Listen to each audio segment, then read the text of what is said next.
Hello casuals, you're welcome to the Casual Experience Show. And on this episode, we have a guest from AKO Promotion, Ugo. Thanks for having me.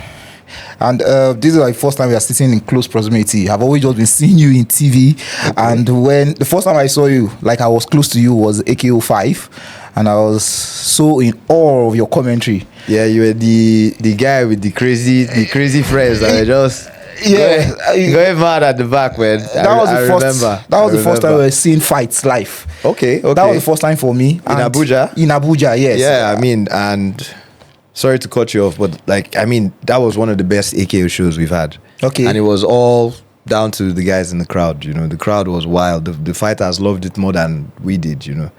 It was one of the best AKOs we've had, to be honest. Abuja crowd. And for you, how did you know that you were going to go into commentary? How did it come about? To be honest, it was one of those funny ones, you know? Yeah. So I used to play football.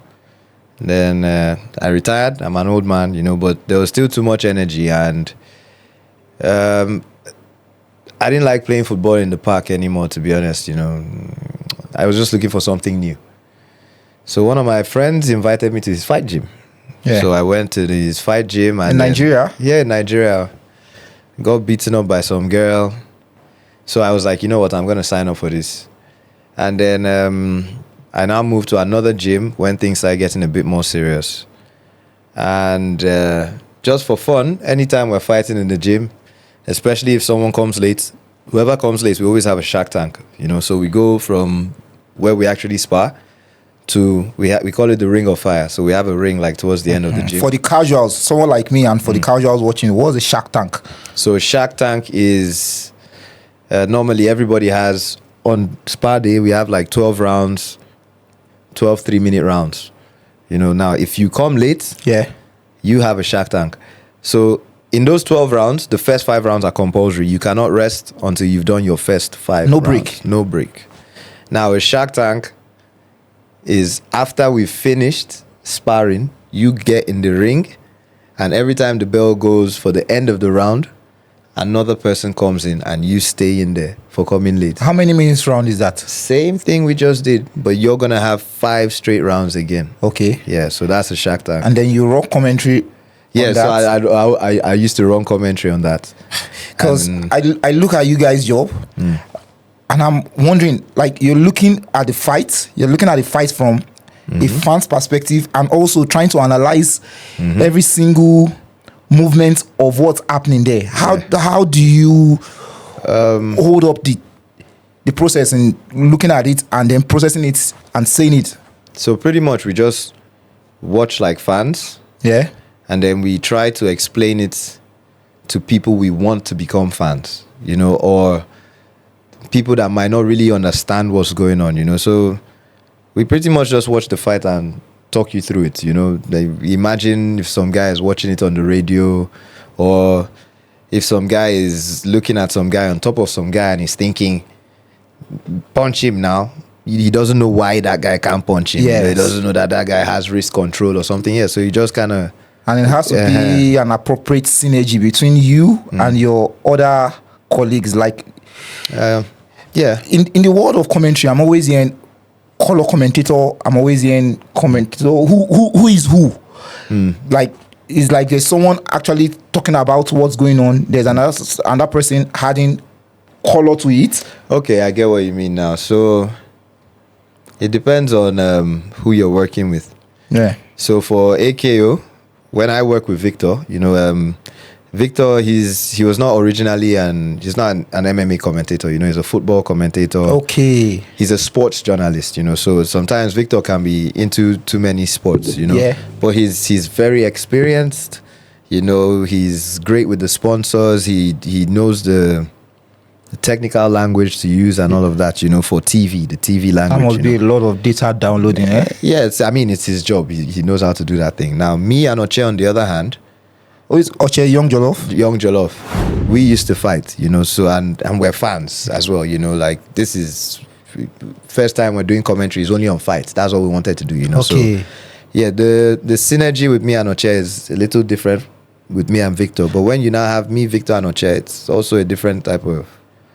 So it's like Victor is moderator. Okay. And then. But can you not be a fighter or not? Can you not like fight and be able to commentate watching what you're seeing? I mean, if you know what you're looking at, yeah, of course. But I'd say, man, like let's look at like all the other big promotions, UFC, for example. Yeah. They have their own version of Victor. Yes. And then everybody else is a fighter, you know. So you have the journalist, sports journalist, yes, you know, that knows how to talk about sponsors and the technical TV language. Then you have, because you actually need to know what you're looking at to talk about it now. Yeah. So I guess you might have, so even if you don't fight professionally, at least like Joe Rogan he trains, you know, he's a black belt in jiu-jitsu. So he knows what he's talking about, you know, especially when they are grappling and all of that. But watching the fight, how I was watching the replay of AK06 and I was impressed with the way you guys broke down Superman's the finish, is the rear naked choke against his opponent. Yeah, you know, ordinarily you think that the rear naked choke, from what I've always been seeing and hearing, you feel like it's just something like this, but it's like he amended it and you were buttressing on the point that like he was pinning his. So he's a black belt, you know. So, and in my experience, it's so different. You're like haba, and that's why like it's not like boxing where you can get lucky. Yeah. Grappling, if a blue belt grapples a black belt, there's no way in God's planet you're going to see the blue belt beat that black belt. It's just not gonna happen, you know. Because of the experience. Yeah, and it's because he knows about modifications and like the different levels to it, you know. So like maybe now you have this lock, but there's something about it, you know. So he knows he can use this. I've seen guys change grip so many different times, you know, and it's usually their experience that lets you know. Okay, so like some guy in my gym, it's called Octave. He has very short neck and very broad shoulders. So you can't grab it? Yeah, so like getting Octave in a guillotine or a triangle is almost impossible, or even a head and arm choke. Now we have another guy, Shegs, you know Shegun? Yes. Yeah, so Shegun figured something out, you know, and he gets Octave with the same triangles I can't get and the same guillotines I can't get. And then I was just watching closely and he just modified the grip. And it's just an experience thing, you know, because you now know that after you fought one or two guys that have no neck, you now know that you need to modify this grip. Yeah, you know, so. But as a commentator, do you try to not to be biased in your commentary? Because you know, like DC on the UFC, DC seems to always have run-ins with fighters. I don't know, maybe because he's an ex-fighter, but they're always having, even particularly with this last main event, he had the same run-in with Bonico. Bonico said he was being biased with his commentary. Do you have such sense of? Obviously you have fighters that like you have interest in, like you keep mentioning Shegun, he's in your gym, right? Yeah. You know, and when he fought in AKO 5, the main event, the guy was all over him in the first round. Yeah. How do you try separating your emotions from? Yeah, I mean, so for me, I'm a very straightforward person. Yeah. You know, I'm a very happy-go-lucky kind of person, free spirit type of guy. So before the fight started, I told everybody that was watching, I train with this guy. Now, I mean, I'm going to try my hardest and keep it very professional, you know. But if I just know that Shegun's I train with the dude. He's a TMA boy. I train from TMA. Yes. You know, that was my disclaimer, pretty much, you know. But I thought I tried. I was pretty... I thought you just focus on what's happening and you just call it out as it is, pretty much. Okay, now going back to AKO, before now we were discussing and we have to bring someone in here that knows the format of the event. They keep saying it's an elimination. Last week they said it's semi-final, and some fighters that had losses in AKO 5 fought. So it's a bit confusing. I don't know if you could break it down for us. Yeah. See, it was confusing for us as well, but What we heard is they were using head-to-head. So if a fighter had more points than a certain fighter, but he had lost to the fighter just underneath him, the guy underneath him. A win gives you how many points? Win gives you 3 points. Okay. But then, if it's a knockout or submission or fight of the night, you get a bonus point, so you get 4 points. Oh, okay. Okay. Yeah, but to be honest, the point system was confusing for us too, you know. And does that work in all weight classes or Yeah, all weight cumulatively? classes. All weight classes, same point system. Okay, Yeah. but how many weight classes are in?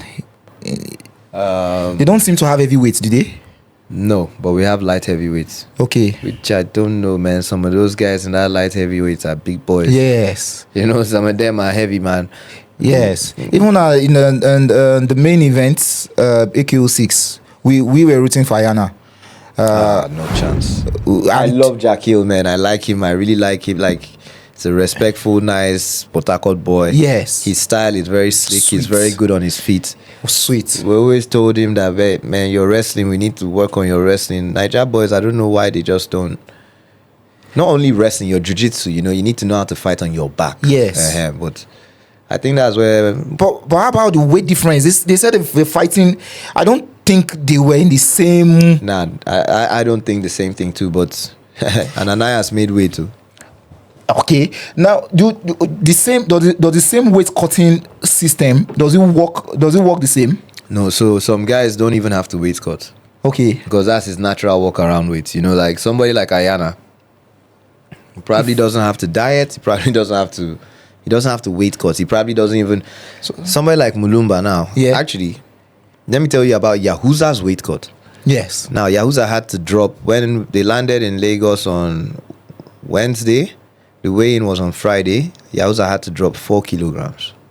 What's that for weak casual? Like 4 kilograms? So, 4 kilograms is 4 kilograms. So now you need to lose it from your body. Okay, and then you water weight? Yeah, and then you can't put it back in. Okay. They don't rehydrate even No, after the weigh-in. You can't. Okay, now after the weigh-in, you can. You know, but like what I was saying is, I think Yahuza got lucky because he's Muslim. You know, so he's used to fasting and all of that. But like, so he went 4 days straight without eating. Nada. I'll show you the video later. I got a video of when Yahuza when he started hydrating again, and I'm like, oh my god. When I got to the hotel, I saw Mulumba. Yes. And he looked like hell as well. And I saw his coach. I tried to say hello to him. He just shook my hand. He couldn't speak or whatever. And I'm like, coach, is he good? And coach said, man, this guy still has to drop like another 3-point-something kg. And like, it was hot. It was Lagos now. He was there wearing raincoats. He had obviously been working out. He hasn't eaten. He hasn't drank water. Just to drain. Just to make that cut. Himself. Yeah. Ayana, I guess that's why Ayana might have been banking on. Maybe he'll be too tired. But because I felt seeing Ayana in AKO 5, like this is such a sweet prospect. His fighting style is interesting. Like that was the first time, and he drew me to his heart. Oh boy, the crowd, man, everybody loved Jackie that day. The way he kept jabbing the guy, battered the guy's face with serious jabs.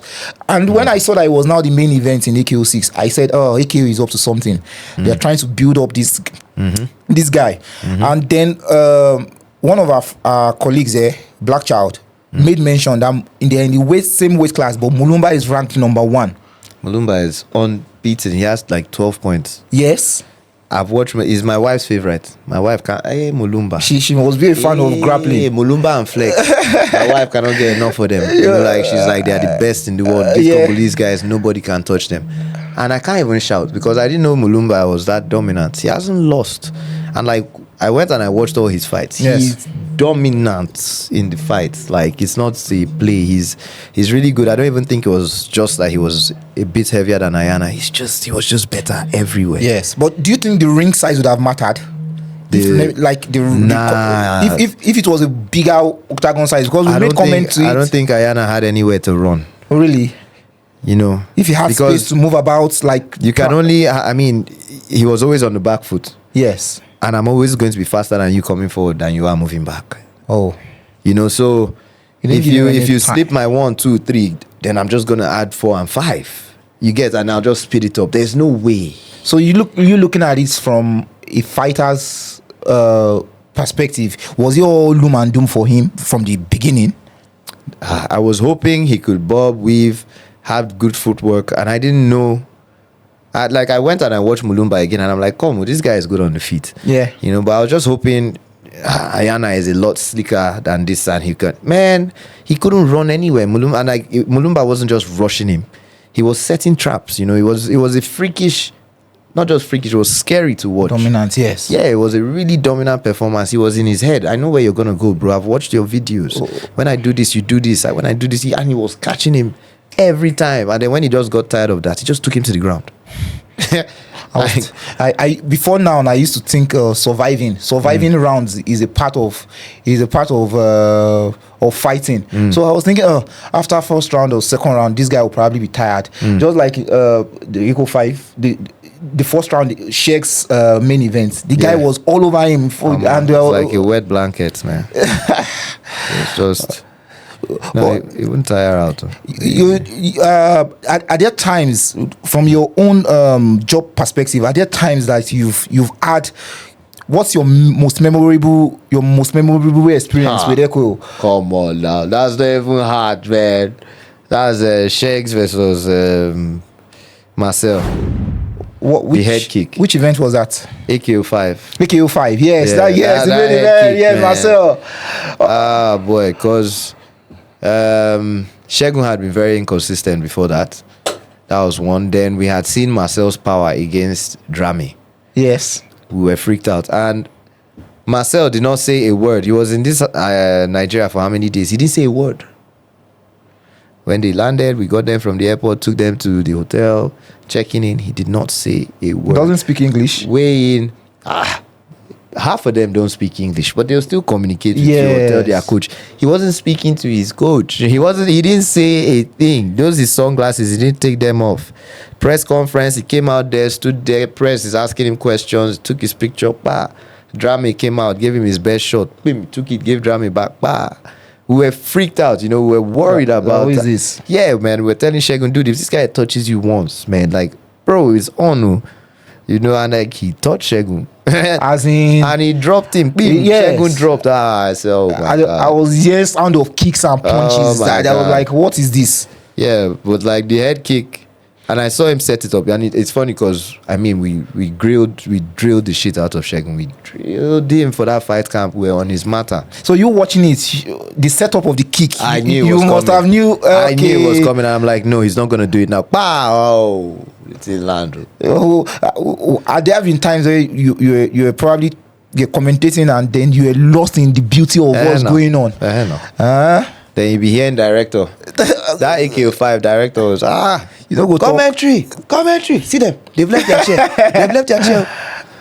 Then I had to come back. Then the first thing I said like an idiot was, I'm here on live TV. Fighting is such an experience and such an interesting sport. It is, and it's very rare from our own perspective, to see someone like you who has been in the fight game. You don't tend to fight professionally anymore. Nah, I just do fight camps. I just go to the gym and train with the boys. I spar like every 3-4 days. Well, someone that knows a fighter, the first thing he sees when he looks at you is your hairs. Like, God, you have a cauliflower. Anybody that knows any fighter, if you see someone that has this kind of ears, don't try pestering him, don't try provoking him. Know that this one is a fighter and he's been fighting for. Don't watch that. Because you see them Khabib. Those guys. You see their hair swollen up. Their hair is out of this world. Those ones, I don't think. I have a coach. I'm not gonna call his name in this Abuja.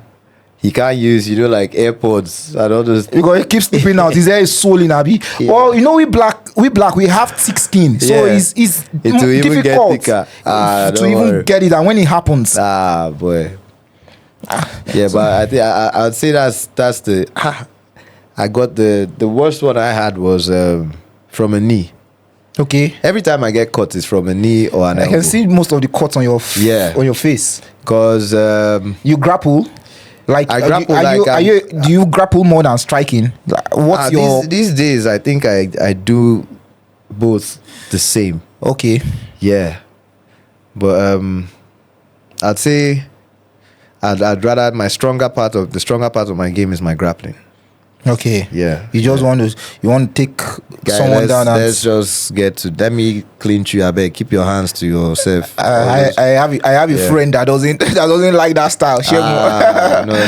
He's not a fan of grappling at all in the gym. So, and then grappling is such a level, like, except the other guy is also pretty decent, but you can be a small guy with a big guy, and then you can grapple him and you'd win, But you don't want to go striking with that guy, you're blocking, he's punching through your blocks, he's heavy. And we can see that the promotion, AKO especially, they are going places. And I'm sure you are someone that is ambitious too. What's the end game? What do you see them doing? Because we are tagging along as much and as long as wherever AKO is going. we left Lagos, we left Abuja on Friday evening. We got to the event. 5 fights in.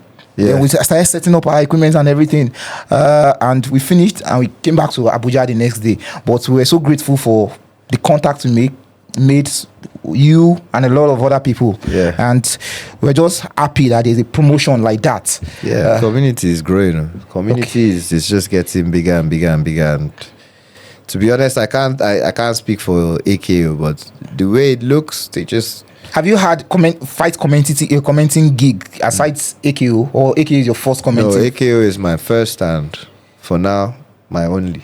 Okay. Yeah. So you're going with the dream too? Yeah, because I mean I don't know if you know Ryan. I'd call him the chairman of AKO. Okay, not Kamaru. We thought that Kamaru is the whole and all of it.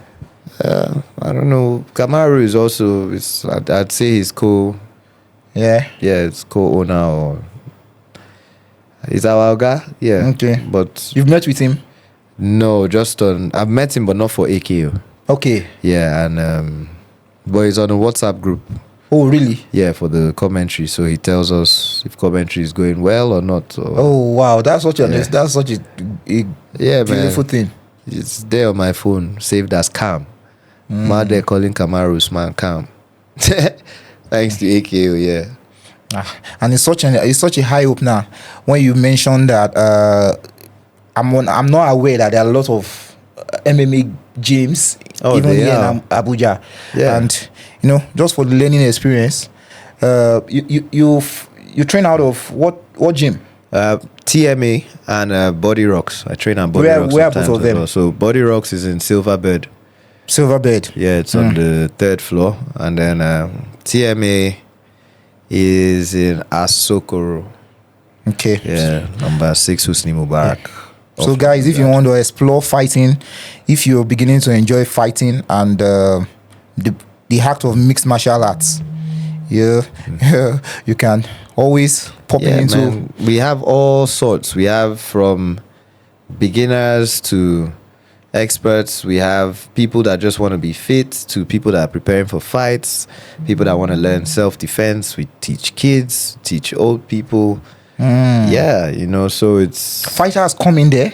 Yeah, of course. We have fight camps, so we prepare some guys for fights. During fight camps, the fighters they're always in that kind, like you were mentioning Marcel, they're always in that kind of... Oh yeah, you get in a different headspace. How exactly, that's the word, headspace. Yeah, someone like Shegun, who I feel you seem to be close to, how is... Fight camp is just really discipline, no beer, no... Okay. Do you avoid them? Do you avoid the fighter at that particular time? Are there certain... I mean, if you're part of the fight camp, you can't avoid him. Yes. You have to be his biggest problem self. So don't fire him if he's in a bad mood.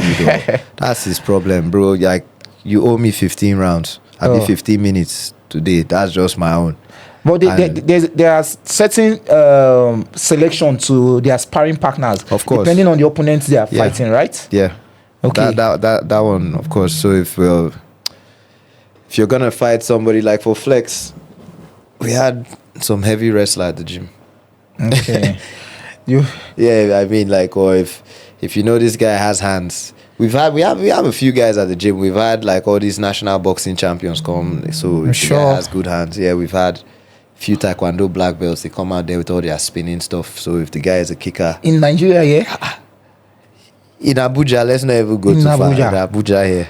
Oh wow. Yeah, we even have expatriates. We have Polish guys. We had a black belt judoka from Poland. Big problem. We have some guys from South Africa. We have a few guys. There's a big MMA community, a fight community, kickboxing, boxing in Abuja. So we're expecting AQ's next event to be like early next year.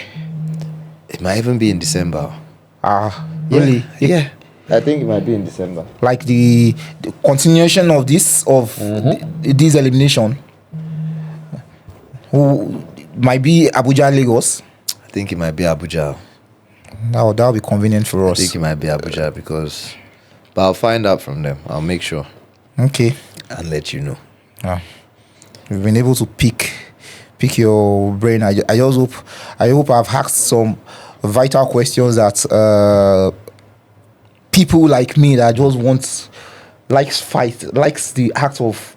See, anything can be learned too. Yes. And that's just it, It's just monkey see, monkey do first, and then you can be taught, That's it. Once you're in a safe space, nice professional coaches, man, you can in 2 weeks, 3 weeks, 1 month, you wouldn't recognize yourself, Yes. Yeah, and you really wouldn't. And just to be able to talk about it, like the way we are conversing. After we host the casual experience, this thing we call the watch party.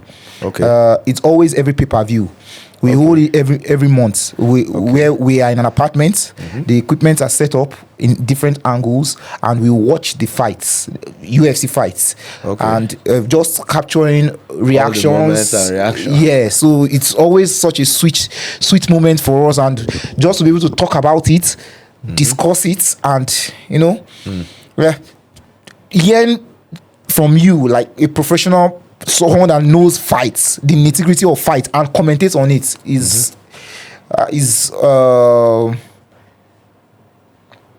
it feels good because thanks for having me here, man. We are grateful to have you. I was like, before we end the show, I was going to play a little game with you. I don't know if you mind. Yeah, let's go, man. So it's just going to be a couple of questions, and you just say, which do you prefer, submission or KO or knockout? Sub. When you said you like grappling, like, so you prefer a sweet submission to a sweet knockout. Yeah. You pick you've seen like Sankara's standing guillotine, the first fight, AKO 6. Will you pick it over Conor McGregor's knockout of Jose Aldo? No, I mean, there's levels to knockouts and there's levels to subs. Yes. So I'd pick maybe like probably something from there you go, Charles Oliveira. Yeah, that'd be like your fighter. Yeah, he's really good with the striking, but he pulls off some subs. He pulled off the one, I think my favorite was the calf slicer. Against? I can't remember who the guy was. It was some white dude. But and now he's now turned himself to a wrestler. Did you see the fight against Chandler? Yeah, that was really good. He's turned himself to proper. Because Chandler is also, he packs a lot of power with all those. He's heavy. He has a very heavy hands, and he's a very good wrestler too. Chandler yes, so surprising. Jiu-jitsu with Chandler. He's just gonna wrestle you. So I know your next. The next question. I'm sure I know your answer. Striking or grappling? Yeah, grappling, man. I'd rather wrestle you. Okay. Joe Rogan or John Anik? What? Too easy now. Come on now, Joe Rogan all day. Oh, really? The people want Joe Rogan. But aren't you in love with John Anik's analysis and key to on points? Like, remember Leon Edwards' headshot dead. Yes. Cavaro's man. Yeah, but then you think about that, then you now compare that to Joe Rogan just popping his eyes out and going, whoa! Yes. He watches a fight more like a fan, like a baby. I think he's more down to earth, and his Hani can be a bit more too technical. Yes. And finally, UFC or AKO? This guy wants to cause me problems. Our AKO. I want AKO. AKO show, baby. AKO, man. AKO. You know, UFC is at the pinnacle, man. And we know what they bring. We AKO every time, it just gets more and more exciting. Yeah. You don't know what, it's just improving. There's still so much room, and like, so it's They're exciting. so progressive, and yeah, that's the word. Yeah. Progressive. So yeah, I'd say AKO. and AKO. we are tagging along for the ride all through. Yeah. Ugo, it's been And such we haven't even an exciting episode, and I'm so glad that you're here. Thank From you the for depth of my having me. heart, I'm glad. Thank you for having You me. are the first of our top guests we are having, and I'm sure it's not going to be last. So you're dope now. Thank you very much, man. Glad And to be here. for everyone watching, we thank you for liking, we thank you for tagging, we thank you for subscribing. On Casual Experience Show, would keep bringing you experienced, knowledgeable people, in-depth people that know about the fight game, like Ugo. Thank you, Ugo, once again for coming. You're welcome. Thank you for having me. And I'll catch you on the next show. It's a wrap.